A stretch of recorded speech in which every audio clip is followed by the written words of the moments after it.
Hello friends, welcome back to ഗയാമി lush time. നമ്മളിന്ന് നല്ല ടേസ്റ്റി ആയിട്ടുള്ള ഒരു അടിപൊളി ഫ്ലവർ കേക്കാണ് ഉണ്ടാക്കുന്നത് കേട്ടോ. കണ്ടാൽ നല്ല സൂര്യകാന്തി പൂ പോലെ ഇരിക്കുന്ന നല്ല ടേസ്റ്റി ആയിട്ടുള്ള പെട്ടെന്ന് റെഡിയാക്കാൻ പറ്റിയ ഒരു അടിപൊളി ഫ്ലവർ കേക്കാണ് ഉണ്ടാക്കുന്നത്. ഈ ഒരു കേക്ക് കാണുമ്പോൾ തന്നെ കുട്ടികൾക്ക് തീർച്ചയായിട്ടും ഇഷ്ടപ്പെടും, അത്രയ്ക്ക് ടേസ്റ്റാണ്. അപ്പോൾ എങ്ങനെയാണ് ഈ ടേസ്റ്റി ആയിട്ടുള്ള കേക്ക് ഉണ്ടാക്കുന്നത് നോക്കിയാലോ. ഒരു ബൗളിലേക്ക് 1/2 കപ്പ് ചൂടുവെള്ളം ഒഴിച്ചു കൊടുക്കുക. 1/2 കപ്പ് പാലും അതേ അളവിൽ തന്നെ നമുക്ക് ഒഴിച്ചു കൊടുക്കാം. ഇനി ഇതിലേക്ക് മധുരത്തിന് ആവശ്യമായിട്ട് ഒരു 3 ടേബിൾ സ്പൂൺ പഞ്ചസാരയാണ് ആഡ് ചെയ്ത് കൊടുക്കുന്നത്. ഇനി ഇതിലേക്ക് 1.5 ടീസ്പൂൺ ഇൻസ്റ്റൻറ്റ് ഈസ്റ്റാണ് ചേർത്ത് കൊടുക്കുന്നത്. ഇനി ഇതെല്ലാം കൂടെ നന്നായിട്ട് നമുക്കൊന്ന് മിക്സ് ചെയ്യുക. അപ്പോൾ ഈ ഇൻസ്റ്റൻറ്റ് ഈസ്റ്റ് തന്നെ ചേർക്കാൻ ശ്രദ്ധിക്കണം കേട്ടോ, എങ്കിൽ മാത്രമേ ഈ ഒരു കേക്ക് നല്ലതായിട്ട് വരികയുള്ളൂ. അപ്പോൾ ഇത് നന്നായിട്ട് ഇങ്ങനെ ഇളക്കി കൊടുക്കുക. കണ്ടിന്യൂസ് ആയിട്ട് കുറേ നേരം നന്നായിട്ട് ഇങ്ങനെ ഇളക്കി കൊടുത്തുകൊണ്ടേ ഇരിക്കുക.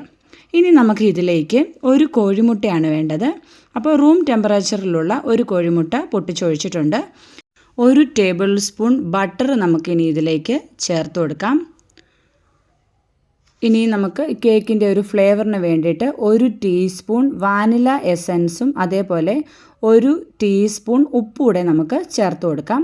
എന്നിട്ട് ഇനി ഇത് നന്നായിട്ടൊന്ന് മിക്സ് ചെയ്യുക.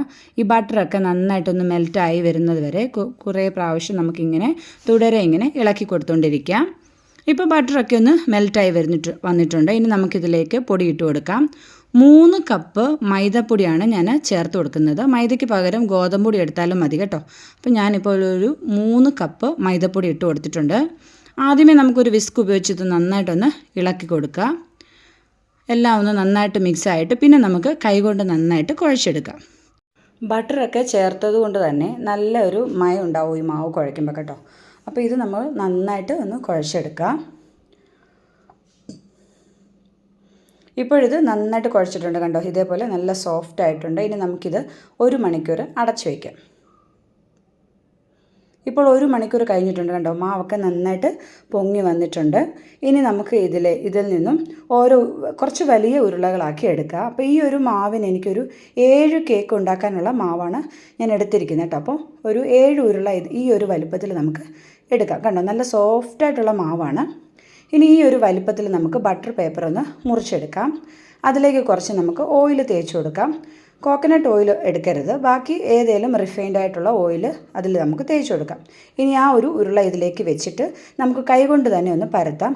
അധികം വലിയ വലിപ്പത്തിൽ പരത്തണ്ട, കുറച്ച് കട്ടി ഉണ്ടാവണേ. അപ്പോൾ ഇതേപോലെ ഒരു റൗണ്ട് ഷേപ്പിൽ ഇങ്ങനെ ഒന്ന് കൈകൊണ്ട് പരത്തുക. എന്നിട്ട് ഇതേപോലെ ചായ കുടിക്കുന്ന ഗ്ലാസ്സൊക്കെ എല്ലാ വീടുകളിലും കാണുമല്ലോ. അപ്പോൾ അതിൻ്റെ സെൻറ്ററിലായിട്ട് ഈ ഗ്ലാസ് ഇങ്ങനെ വെക്കാം. ഇനി നമുക്കൊരു കത്തി ഉപയോഗിച്ചിട്ട് ഇതേപോലെ ഒന്ന് വരഞ്ഞു കൊടുക്കാം. ഈ പൂവിൻ്റെ ഇതൾ നമ്മൾ സെറ്റ് ചെയ്യുകയാണ് കേട്ടോ. അപ്പോൾ ആ ഒരു വലിപ്പത്തിൽ നമുക്ക് ഇതേപോലെ ഇങ്ങനെ വരഞ്ഞു കൊടുക്കുക. ഇതേപോലെ അതിൻ്റെ അറ്റം തുമ്പ് ഭാഗം ഇതേപോലെ അതിൽ നിന്ന് വിട്ട് ഇടാൻ ശ്രദ്ധിക്കുക കേട്ടോ. ഇതേപോലെ കണ്ടോ. അപ്പോൾ എല്ലാം ഞാനിങ്ങനെ വരഞ്ഞെടുത്തിട്ടുണ്ട്. ഇനി നമ്മൾ അതിൻ്റെ അറ്റഭാഗം ഉണ്ടല്ലോ, രണ്ടും കൂടി ഇതേപോലെ ചേർത്തൊന്ന് പ്രസ് ചെയ്ത് കൊടുക്കുക. അപ്പോൾ ഒരു ഇതളിൻ്റെ ഒരു ഷേപ്പ് കിട്ടാൻ വേണ്ടിയിട്ടാണ് കേട്ടോ. ഇതേപോലെ 2 വശം എടുത്തിട്ട് ഇങ്ങനെ ഒന്ന് ജോയിൻറ്റ് ചെയ്ത് കൊടുക്കുക. അപ്പോൾ നമുക്കൊരു പൂവിൻ്റെ ഒരു ഷേപ്പ് കിട്ടും. ഇനി നമുക്ക് ഗ്ലാസ് മാറ്റാം. കണ്ടോ, ഒരു പൂവിൻ്റെ ഒരു ഷേപ്പ് വന്നിട്ടുണ്ട്. ഇതേപോലെ ഞാൻ ബാക്കിയുള്ള മാവെല്ലാം എടുത്തിട്ടുണ്ട്. അപ്പോൾ ഈ ഒരു അളവിൽ ഒരു 7 ഫ്ലവർ കേക്ക് ഉണ്ടാക്കാനുള്ള മാവ് റെഡി ആയിട്ടുണ്ട്. ഇനി നമുക്ക് ചൂടായ നല്ല ഹൈ ഫ്ലെയിമിൽ തന്നെ എണ്ണ വെച്ചിട്ട് ഈ ഒരു ബട്ടർ പേപ്പറോടുകൂടി തന്നെ വെച്ച് പെതിയെ നമുക്ക് ഇങ്ങനെ എടുത്തു കൊടുത്താൽ മതി. അപ്പോൾ ബട്ടർ പേപ്പർ ഇങ്ങനെ നമുക്ക് വിട്ട് കിട്ടും. അതുകൊണ്ടാണ് നമ്മൾ അതിൽ കുറച്ച് ഓയിൽ തേക്കുന്നത് കേട്ടോ. അല്ലെങ്കിൽ ഈ മാവ് അതിൽ ഒട്ടിപ്പിടിച്ചിട്ട് നമുക്ക് എണ്ണയിൽ ഇടാൻ പറ്റുകയില്ല. അപ്പോൾ കുറച്ച് എണ്ണ അതിലൊന്ന് തൂത്തതിന് ശേഷം മാത്രം നമുക്ക് ഇതേപോലെ ഫ്ലവർ കേക്ക് ഉണ്ടാക്കി കഴിഞ്ഞിട്ട് ഇതിലിട്ട് കഴിഞ്ഞാൽ പെട്ടെന്ന് തന്നെ എണ്ണയിലേക്ക് വിട്ട് കിട്ടും. അതിന് വേണ്ടിയിട്ടാണ് അങ്ങനെ ചെയ്യുന്നത്. ഇനി നമുക്ക് നല്ല ഹൈ ഫ്ലെയിമിൽ തന്നെ വെച്ചതിന് ശേഷം നമുക്കൊരു മീഡിയം ഫ്ലെയിമിലേക്ക് മാറ്റാം. 2 സൈഡും നല്ല കളർ വരണം കേട്ടോ. അതുവരെ തിരിച്ചു മറിച്ചിട്ടിട്ട് നന്നായിട്ട് ഫ്രൈ ചെയ്യാം. പെട്ടെന്ന് തന്നെ ഇത് നമ്മളിതിൽ ഇൻസ്റ്റൻറ്റ് ഈസ്റ്റൊക്കെ ചേർത്തുകൊണ്ട് തന്നെ നല്ല പെട്ടെന്ന് തന്നെ നല്ല കുടുന്ന് വരും.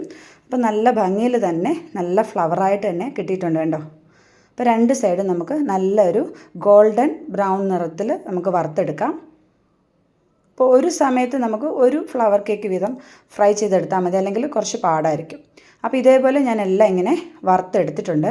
ഇനി നമുക്ക് ഇതിൻ്റെ മുകളിലൊന്ന് ഡെക്കറേറ്റ് ചെയ്യാനായിട്ട് ജാമാണ് കേട്ടോ. അപ്പോൾ ഞാനൊരു മിക്സഡ് ജാമാണ് എടുത്തിരിക്കുന്നത്. അപ്പോൾ പൂവിൻ്റെയൊക്കെ സെൻറ്ററിൽ നമ്മൾ കാണില്ലേ, അതേപോലെ ആ ഒരു ഇതിന് വേണ്ടിയിട്ട് വെച്ചിട്ടുണ്ടെന്നേ ഉള്ളൂ. അല്ലെങ്കിൽ നമുക്ക് അല്ലാതെ തന്നെയും കഴിക്കാം. ഇനി ഇതിൻ്റെ മുകളിൽ കുറച്ച് പൗഡർ ഷുഗറും കൂടെ നമ്മളിങ്ങനെ ഒന്ന് കോട്ട് ചെയ്യുന്നുണ്ട് കേട്ടോ. അപ്പോൾ ഒരു പ്രത്യേക ടേസ്റ്റാണ്. ഇങ്ങനെ ചെയ്തില്ലെങ്കിലും കുഴപ്പമില്ല. പക്ഷേ നമ്മൾ മധുരമൊക്കെ 3 ടേബിൾ സ്പൂണല്ലേ ഇട്ടിട്ടുള്ളൂ. കുട്ടികൾക്കൊക്കെ കുറച്ചുകൂടെ ടേസ്റ്റ് വേണമെങ്കിൽ ഇതേപോലെ ഒന്ന് ചെയ്ത് കഴിഞ്ഞാൽ നല്ല ഒരു അടിപൊളി ഫ്ലവർ കേക്ക് കിട്ടും കേട്ടോ. അടിപൊളിയാണ്. കാണുന്നത് പോലെ തന്നെ കഴിക്കാനും നല്ല ടേസ്റ്റാണ്. അപ്പോൾ എല്ലാ കൂട്ടുകാരും ഒന്ന് ട്രൈ ചെയ്ത് നോക്കാം.